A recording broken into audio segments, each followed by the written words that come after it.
Hello ladies, this is the anti-aging sequence. So regular practice of these poses in the sequence will reverse the aging process, believe it or not, and boost your metabolism. So basically the concept is to balance and to go upside down without having to do a handstand. All right, so let's practice that. Let's start by standing up, placing your feet underneath the hips. So from the side view, let's bring the hands back behind our butt. Open the chest nice and wide. Elbows squeeze in towards each other, okay? So lift the chest up, take a big breath in. As we breathe out, we're just gonna gently slide the hands down the back of our body, maybe holding onto the hamstrings. Now the belly is toned. Right, so there's not a protrusion here. So sliding the hands down and pressing through all four corners of the feet, elbows squeeze in towards each other, chest is wide open, and eye gaze looking up towards the sky. Breath is continuous. If it feels like it's a little bit too much strain on the neck area, you can tuck it in, release, and then when you're ready, go back to it again.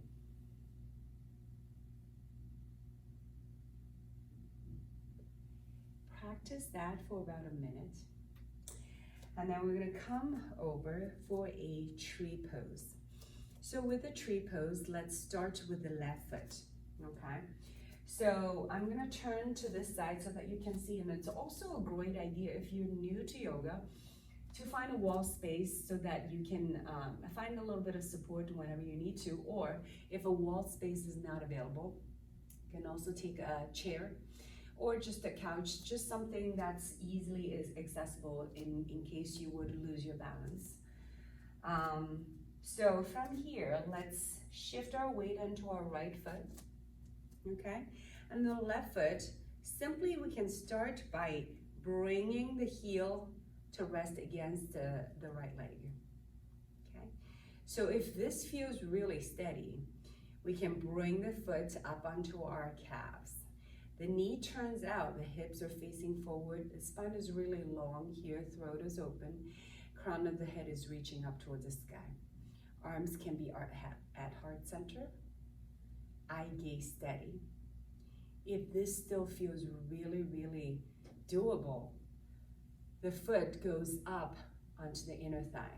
So not on the knee, okay?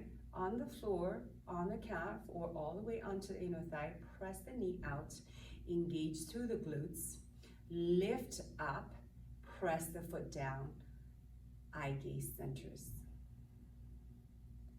And make sure that we are breathing. So if we're wobbly, not a problem. The hand can hold onto a wall or a piece of furniture right here. Not a problem at all. If we fall a little bit, we pick ourselves back up again with a smile on the face. So from here, we are going into Warrior 3. So simply bring the leg, disengage the foot, same leg, go straight back. Now from the hip, keep the torso really long here, so you want to hinge forward from the hip.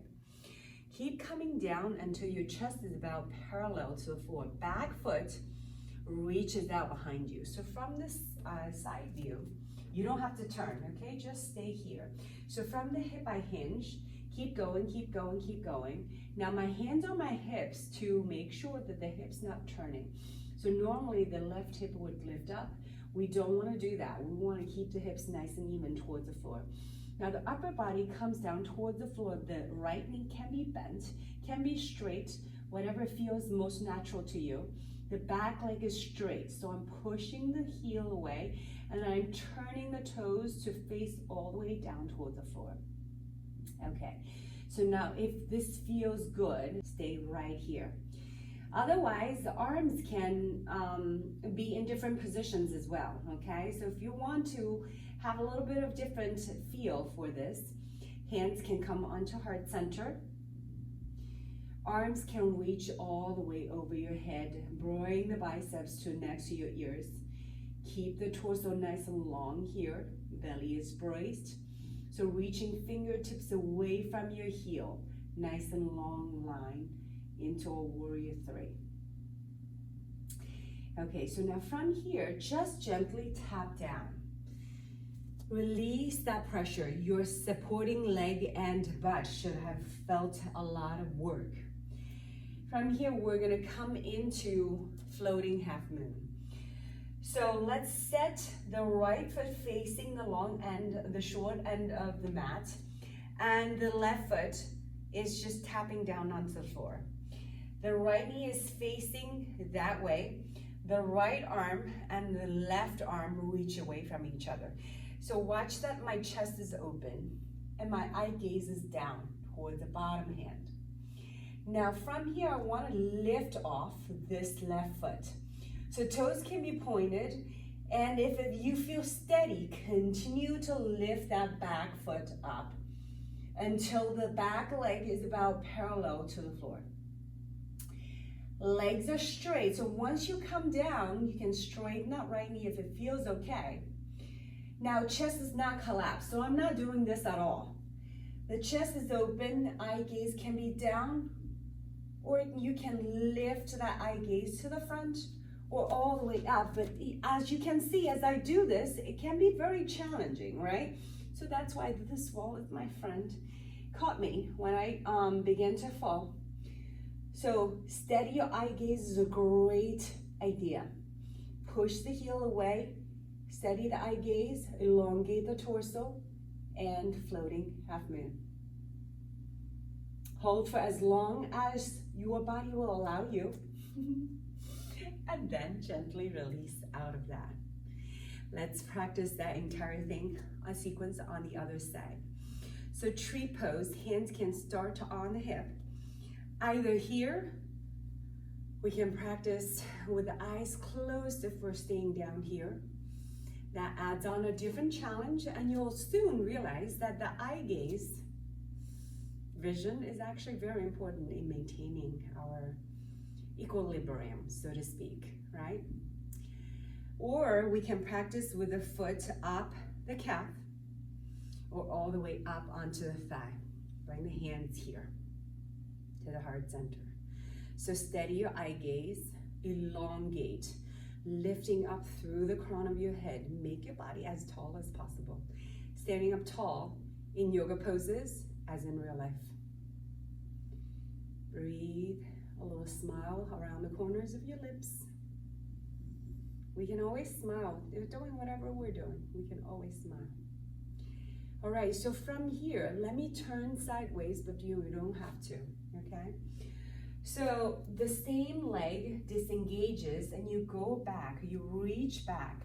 This is your warrior three here. So the hip hinges and I keep coming back and down towards the floor. Bring the torso about parallel to the floor, bring the leg about parallel to the floor, and bring the arms about parallel to the floor. Now we can take away from these, the arms, right? Shorten the lever, shorten the pressure on your shoulders. Lessen a little bit of a work in your core area. You can always bend your knee a little bit to make this a little bit more accessible as well. So hips are square to the floor, remember that, right? And the back of the leg is long, you can squeeze your butt. Breathe. Good. And when it feels like the leg has endured enough for the moment, slowly tap it down. And we set up for floating half moon. So left foot facing sideways, right foot, toes tap down. Left arm and right arm reach away from each other. And right away I'm setting up my chest nice and open. And then I look down, steady my eye gaze, and then hinge to reach down toward the floor again. Okay?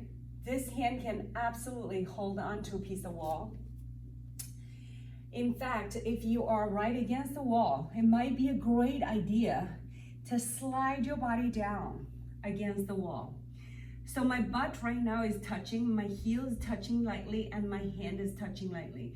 My shoulder, I can roll open to see how far away my body is from it.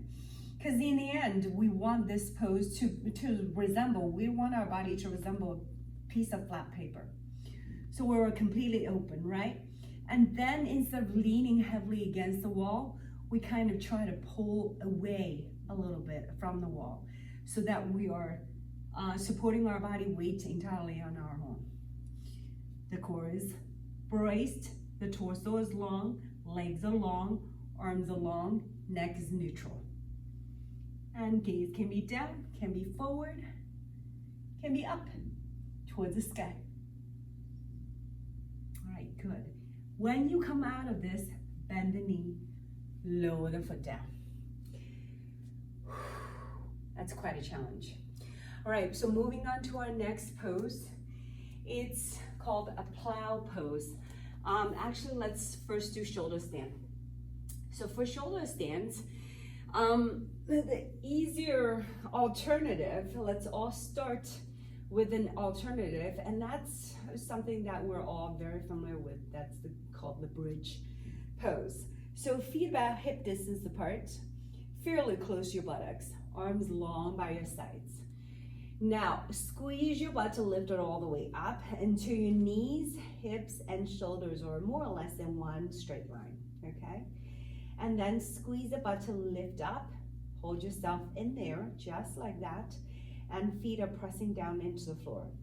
If you want to intensify this just a little bit, hands can climb underneath, link your fingers together, make a fist, and then crawl your shoulders underneath as well, and then push the floor away to lift the hip up a little bit higher. So that is the bridge version of it. If this feels like this is a good amount of challenge for your body, go with this. Otherwise, shoulder stand looks like this. So you bring the knees into your chest and lift the legs up. Arms long by your sides again, okay? And then you're gonna breathe in here and then breathing out, pressing through the hands, lift yourself up, hands come underneath the small of your back. Now make sure that your elbows are not too wide. And once your elbows are supporting you, hands come to the small of your back. The back of the neck is long so that you can speak.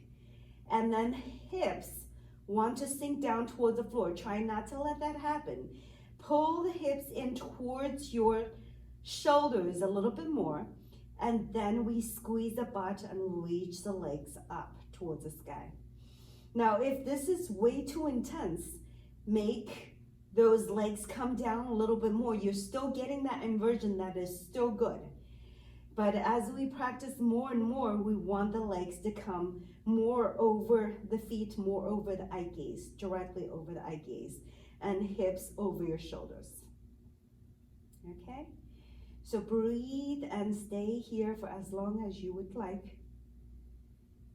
To come out of this pose, we slowly lower the legs down toward the floor, take the hands away from the body, and then engage through the core, roll down through the spine,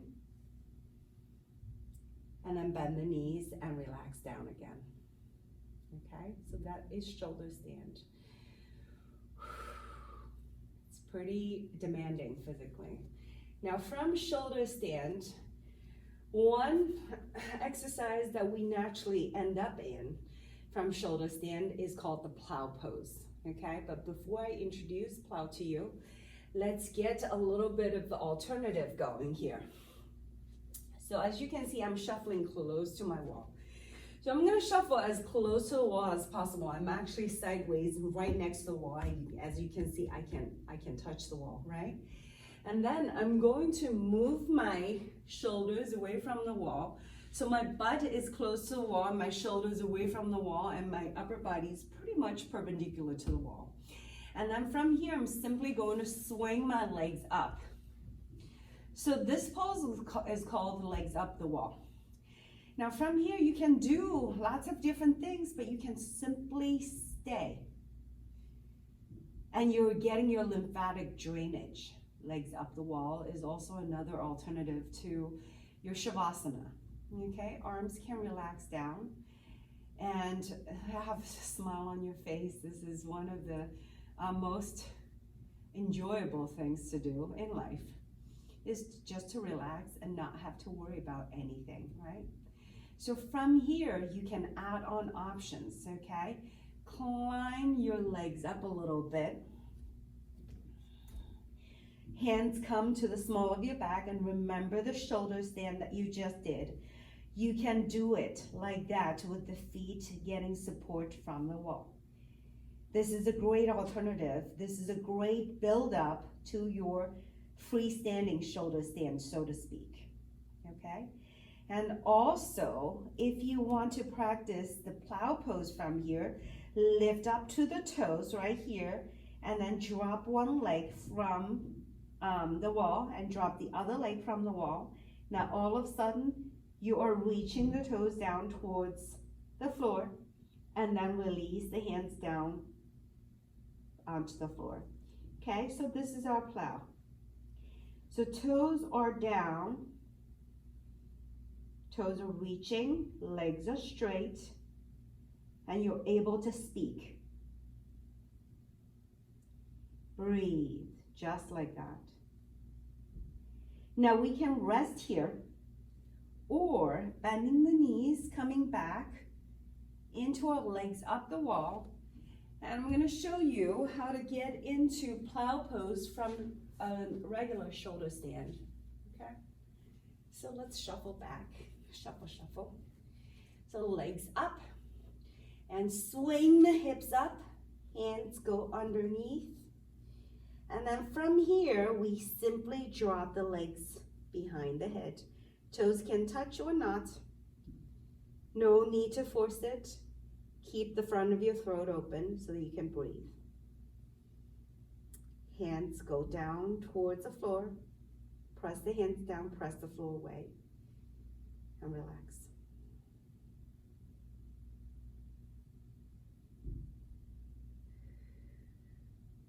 To come out of this, you can simply roll down through the spine, and then maybe relax in your butterfly pose, soles of the feet together, knees falling down toward the floor, arms long by your sides, or stretch everything out in your Shavasana and just rest for about 5 minutes, just letting go of everything. Make sure that you have at least 20 minutes devoted to this practice. All right, so this is your anti-aging sequence. Let me know if you have any questions.